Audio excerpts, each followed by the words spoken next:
Welcome to the Midday News.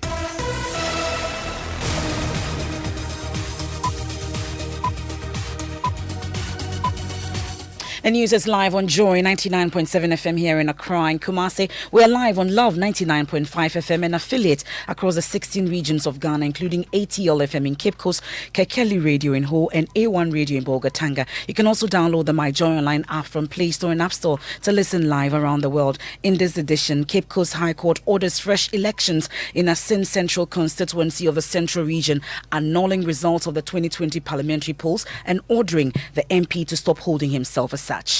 In the courts had been spirited away and we were not able to file processes. That was unfortunate then, and today's happenings are equally unfortunate. We are not in the least perturbed. We know that that seat will remain an NDC seat. What does this mean for the MP staying in Parliament? It is when he's served with the entry of the judgment has entered at the registry of the court, then he will be bound by it. But for now, if I were him, I can walk to Parliament. We have details from Cape Coast Plus reactions here on the Midday News. Also this afternoon, University Teachers Association of Ghana declares strike over what it says is the worsening conditions of service of its members. UTAC demands that government should just restore the 2012 values for the lecturer without recourse to any adjustment. We're live at the University of Ghana campus where the strike build-up is on. Cabinet gives all clear for the rollout of the cylinder recirculation module, aiming to cut by half the use of charcoal for domestic activities by the populace. We don't want to flood the country with imported cylinders such that we kill our own industry that is employing Ghanaians. We hear from LPG marketers who are warning the development will lead to job losses in sports. Ghana's good start to the Tokyo Olympic Games in boxing has come to an end after Shakur Samed lost to Bayram Melkan of Turkey in the men's light heavyweight division. We have more in 20 minutes. And later in showbiz, after winning Group of the Year for the first time in a decade-spanning career, we'll find out what's next for duo Keche. That's the biggest award we're always expecting. You retiring or something? Oh, no. Spoke about, having to wait for that award and now you've gotten it. So I'm thinking, okay, maybe you're quitting. No, we're not quitting. We have that and more in this package here on the Midday News with me, Emefa Apau.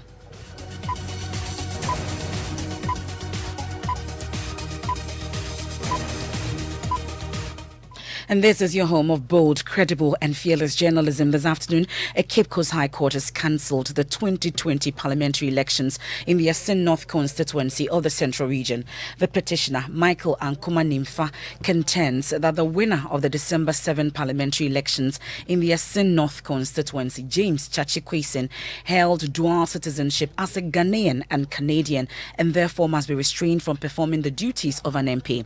But after months of argument in the courtroom, the Cape Coast High Court delivered its judgment today, asking or annulling that vote. Let's go live now to Cape Coast for more on this. Richard Kujonyako is our correspondent. He's been following this case from day one. He joins us with details of it. Richard, walk us through the judgment as delivered by the court today.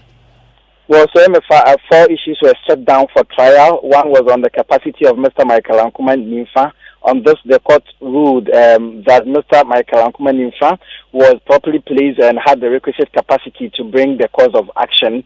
And then on the validity of the court looking into the activities of the EC, the court said that once the elections have been held by the Electoral Commission and then the results have been declared, anyone who has the requisite capacity could go to court and then maintain an action. The second one was also on the EC, whether it did some wrong. And the court said that, well, the EC in the performance of its duty in the conduct of the elections, the courts would not interfere in any duties of the EC unless there is an illegality or an unconstitutionality. That would mean that the matter would come to the court. So if in the absence of that, the courts will go on and then interfere in that particular matter. And then the second one had to do with when actually Article 94.2a kicks in, And the court said that the MP destroyed his matter when he presented or produced the certificate of renunciation. You know, the Electoral Commission actually opened the nomination between the 5th and then the 9th October in 2020. At that time, the MP, at the time of filing, did not have the renunciation certificate. In fact, he only had the renunciation certificate and presented it on the 26th of November. So that was a few days to the conduct of the election. And then the last one, whether or not the election of the Asin North MP is null and void. And the court answered that, well, the election of the Asin North MP is null and void based on the breach of Article 94(2)(a) and other statutory provisions. Well, so at this point, though, let's find out if Jachi Kwesing himself was in court, because we're hearing some technicalities, because we know also that the court asked him to stop holding himself as an MP. Give us the details of that. Well, so Mr. Jachi Kwesing hasn't been in court ever since this matter started, and so he was not in court, but he was represented by his lawyer. You know, he's changed 3 lawyers. The first was Kojoga Daudu, the second was Abraham Amalba, and then the last one is lawyer Justine. In fact, the national chairman of the National Democratic Congress was here, and so the court gave its judgment, and then it hinged on 3 things. One, he should not hold himself out as a member of parliament, and then the election that was conducted in the Asin North constituency is declared null and void, and that the EC should prepare for fresh elections to be conducted in that particular constituency. And so these were the details of the judgment that was given. And this has already begun drawing reactions. Let's start from the court, the reactions that came after this judgment. Well, so the reaction is a bit different from when the interlocutory injunction was filed on the 6th of January. We saw a lot of the Asin North residents coming here to chant war songs and the other things. But this one, it was conspicuously absent because it was only a few of the national executives of the NDC and then a few constituency executives that were in court. And so the reaction from the NDC is that they are shocked at the decision of the court because they were also prevented from filing certain processes that the Supreme Court ordered them to come and file. And when they came around 8 a.m., the courts were closed. They didn't want them to file. And so by the time they realized 9 o'clock, the judge had actually started its judgment. And so they say that whether through the legal processes or if it's a by-election that they are going to conduct, the context, they are indicating that the NDC is still going to an ecstasy. So the NDC is raising issues about being shocked and hoping to file some document which they say was from the Supreme Court. Did they raise these issues in court today? No, that issue did not come up in court. In fact, at 9 o'clock, the judge was already seated and then started giving his ruling. But the MPP, the lawyers for the petition side have also been reacting. They say that it is victory for the rule of law. And so they will go ahead and then prepare themselves for the elections that will be conducted by the Electoral Commission. Nana. We are happy because the judgment delivered, over an hour judgment delivered, was very elaborate. It was hinged, pivoted on authorities, on the laws of Ghana, and at some material moment in the delivery of the judgment, His Lordship even made references to relevant laws, international laws, such as even the Canadian Citizenship Act. We are of the view that this is victory for rule of law, and again we will be waiting for the Electoral Commission's announcement on when the said by-elections will be conducted. Let me also state that we in the MPP, we believe in the rule of law. We have heard from our friends in the NDC that we are using some technicalities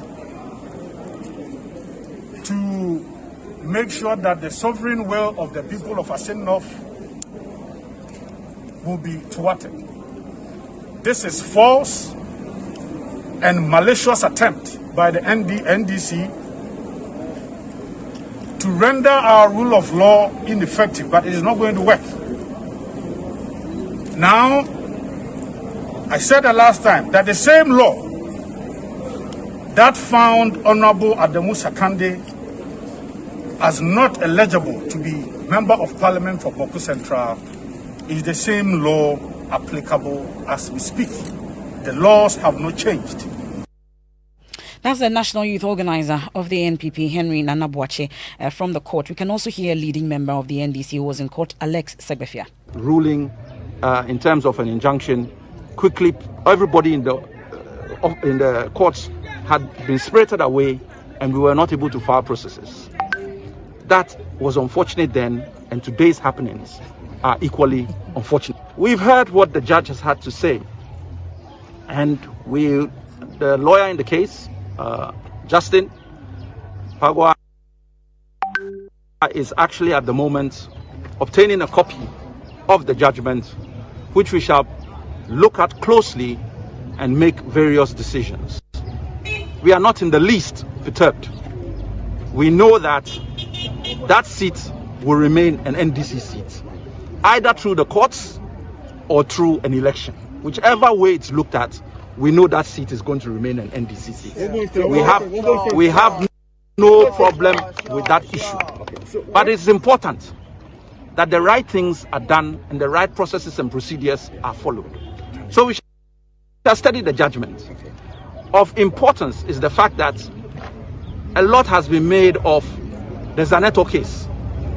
Zaneto case dealt with Article 94.1.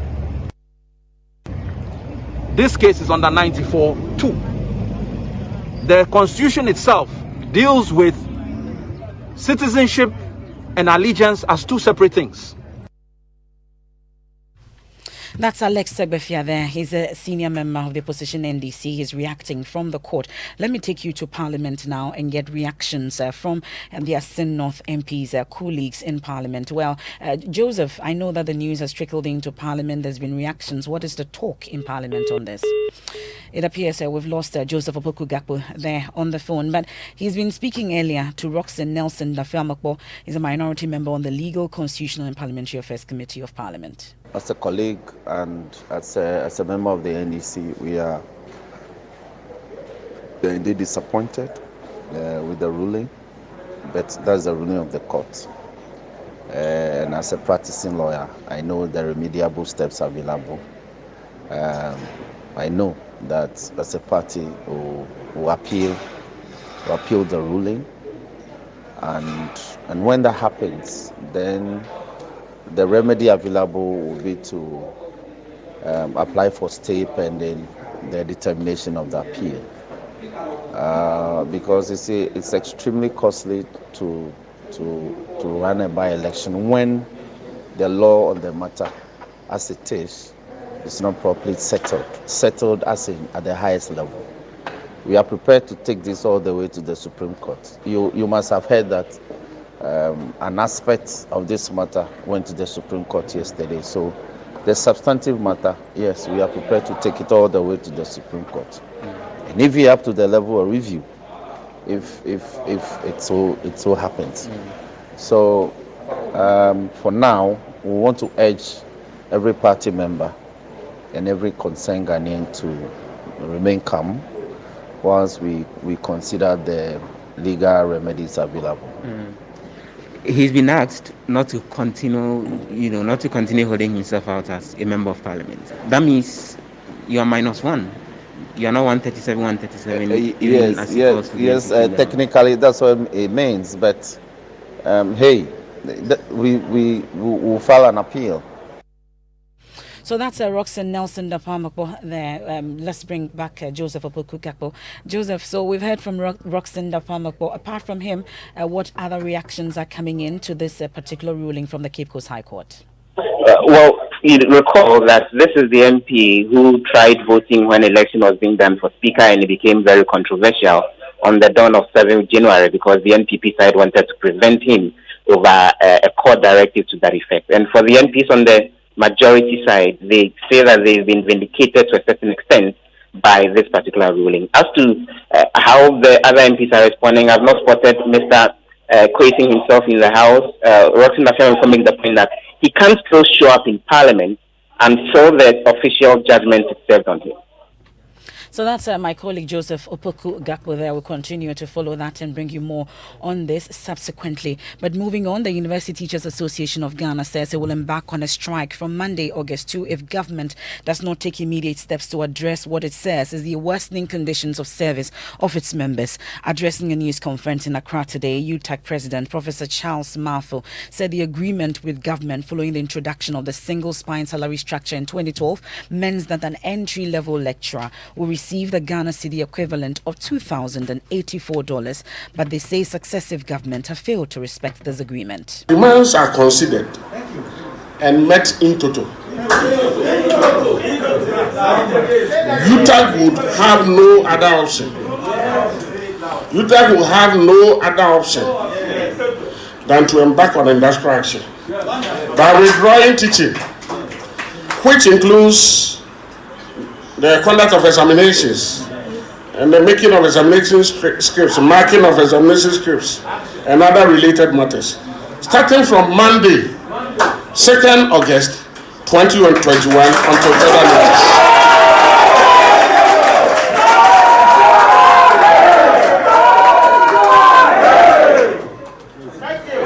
On this note, all UTAC members are requested to remain calm and resolute. In fact, we want to stress on the word resolute, for it is now or never. Ladies and gentlemen of the press, thank you very much. Well, my colleague Kweku Asante was at this news conference. He joins us in studio with more. Kweku, welcome back. So I believe UTAG has been negotiating with government on this. What broke the camel's back, you'd say? Right. They say government has been showing a lot of bad faith. According to the press statement, they've been having some consistent negotiations with government, but government continues to renege on some of the promises it makes and some of the agreements they reach. Government does not consistently adhere to this. And so they've taken it upon themselves to announce that if by Friday, which is 30th July, government does not address these concerns that they have, Monday, 2nd August, they will draw their teaching services, they won't mark scripts, they won't invigilate exams. And we know that most of these universities are getting to that time of the year.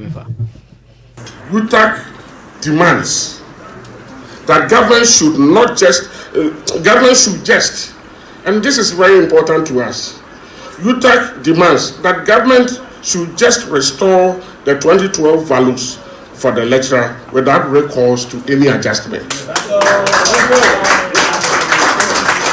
make it clear, we are not asking for any increment in our salaries. We are asking for restoration. UTAC believes that this demand is appropriate and indeed fair. If government finds this difficult to do, UTAC is willing to follow a roadmap as suggested by the Professor Yara Ntiamwa Beidu's report on the Presidential Committee on the Monuments for Article 71 Office Holders that was dated June 2020. Ladies and gentlemen, in the preamble of that report, that is Professor Yara Ntiamwa Beidu's report, there is a portion that is of interest to you and to us.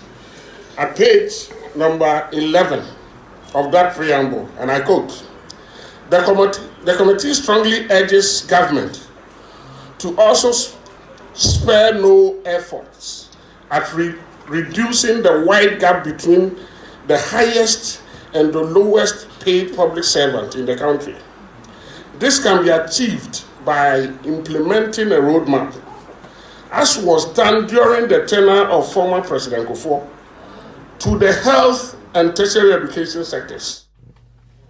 Well, Kweku, let's talk about the impact of a UTAC strike, given that most universities are almost at the end of the academic year. Right, MFR. So because of COVID-19, most universities' academic calendar have already been tweaked, and most universities are trying hard to be able to put this academic calendar back in time. And so if UTAC goes on strike, it means examinations. University of Ghana, for instance, will be entering their revision week very shortly. And so the academic calendar will take another turn again, and it will mean most universities will have to take a lot of sacrifices to be able to bring that back. Because, because of COVID, the academic calendar shifted in such a way that people who want to go outside to go and study could not be able to get their documentations in time. And so it will really affect the universities in the plan in terms of examination and invigilation and whatnot. And is the NLC aware of this?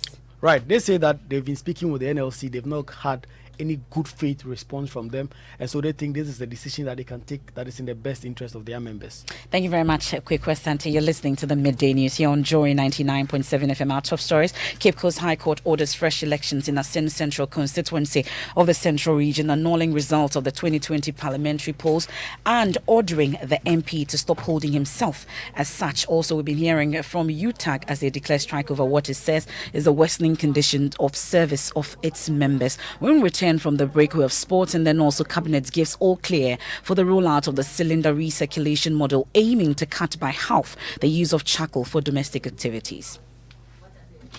We don't want to flood the country with imported cylinders such that we kill our whole industry that is employing Ghanaians.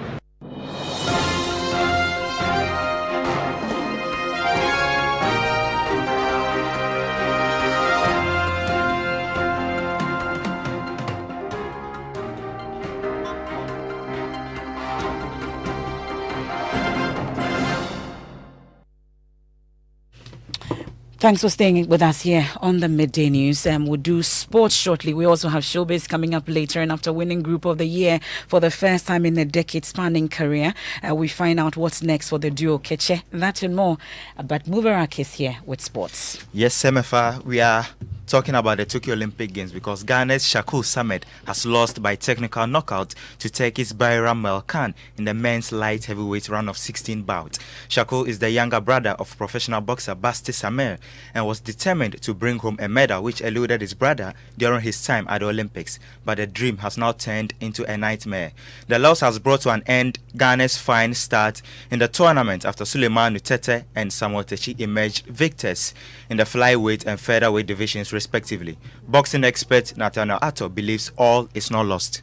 A rather unfortunate loss from a Ghanaian perspective, and this owed to the fact that Shakur went in not too confident, and also his opponent had a bigger punch and caught him off guard, and that took him down. An unfortunate curve for Ghana's campaign at the Olympic Games when it comes to boxing, but at least there are two other prospects. I'm talking about, Samuel Techi, who is the talk of town for the media who are covering the tournament. There's a lot of talk about Samuel Techi and the kind of potential that he has. Of course, the team's captain, Suleiman Tete, also posted a very impressive performance, overcoming a very, very aggressive opponent. So, while it may be disappointing, there is still hope for our two other boxers in the next stage of the competition. Joy Sports Nathaniel Alto with some analysis. That's your spot. Thank you very much, Mubarak. Now, Cabinet is giving approval for the rollout of the cylinder recirculation model.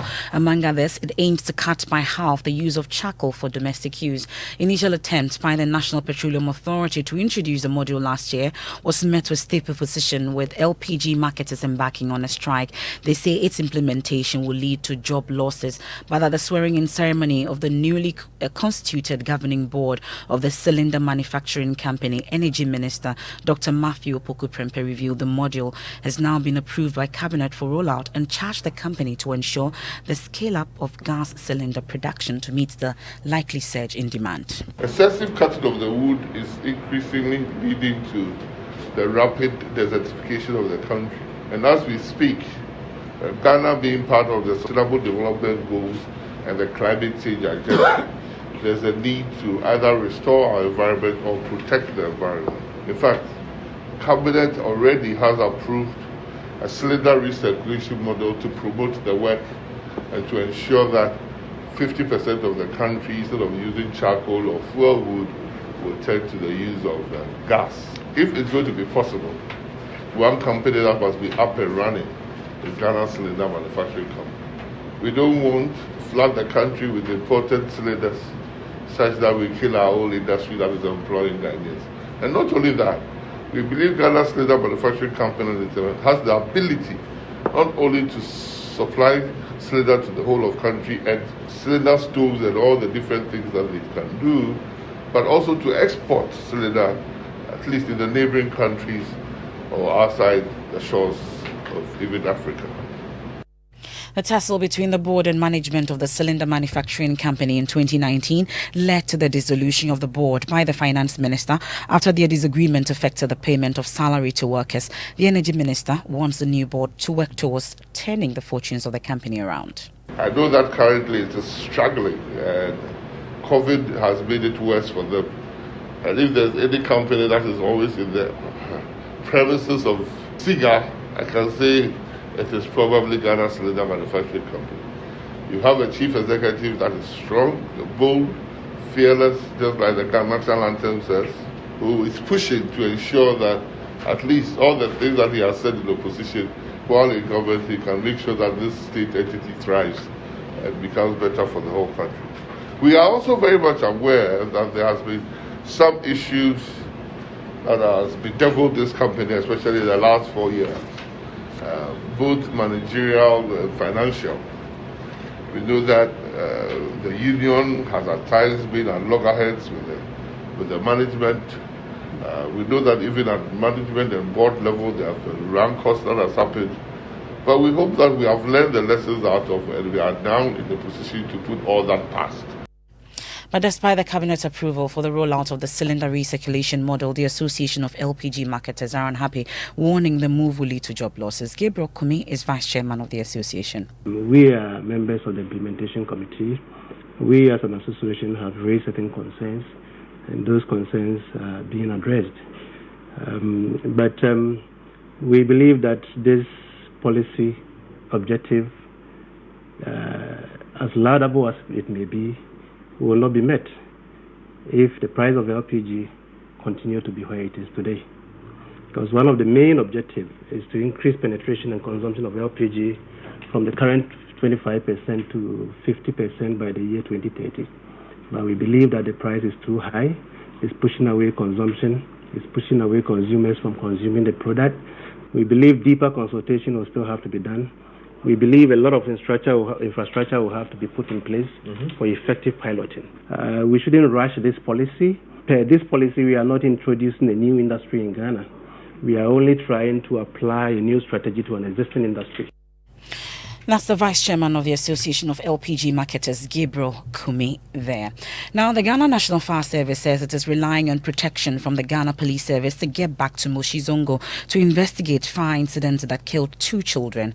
2-year-old Tahiru Alhadin and Salamatu Alhadin, 8 months old, died when they were caught in the fire while their parents were out of the house. The fire started around 8 a.m. Tuesday in a chamber and hall apartment at a compound house at Moshi Zongo. Residents of the area prevented the fire service access to the scene, claiming the officers delayed in responding to their calls. Yes, PRO for the service, Desmond Aka. We are yet to get the green light from them to enable us to do that. Irate youth or the mob were ever ready to leash out harm to our tender and even to our men. And we don't want to take any further risk, but to go there undercover. We are even anticipating that if we are not careful again, even with the police escort, we are picking on the ground that they may want to assault us. So we are looking at the option. If it means that even today we go there some more days in order to calm tempers and to do needful community entry strategies, we will do that. That's the PRO for the Ghana National Fire Service in the Moshi Zongo area. Desmond Aka there speaking to Joy News earlier. It's time for Showbiz. Mapito CBD, what we have. And in Showbiz, Keche has been quiet for quite a long time, and they've been gunning for the VGMA Group of the Year win, and they got that award. And we want to know what's next for this duo. We're not quitting. When we talk about awards, this year we haven't put up any song yet. So that should tell you that there is something heavy really coming. So we're working tirelessly.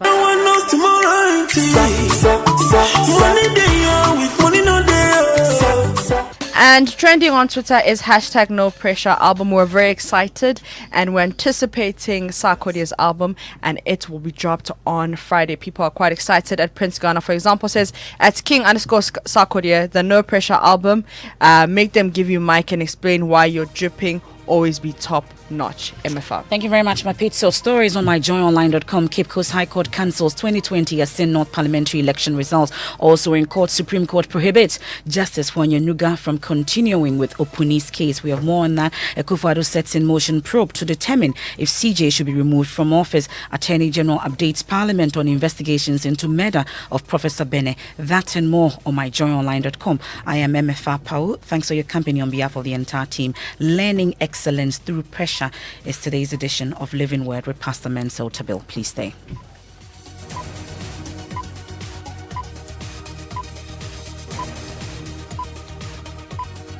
Hello, please, am I speaking to Miss Joanna Kuma? Yes, please. My name is Philip and I'm calling from MTN. Someone has just sent you money and we will need you to enter your PIN number so that we can put the money in your account. Hey, Hey, oh, Dad,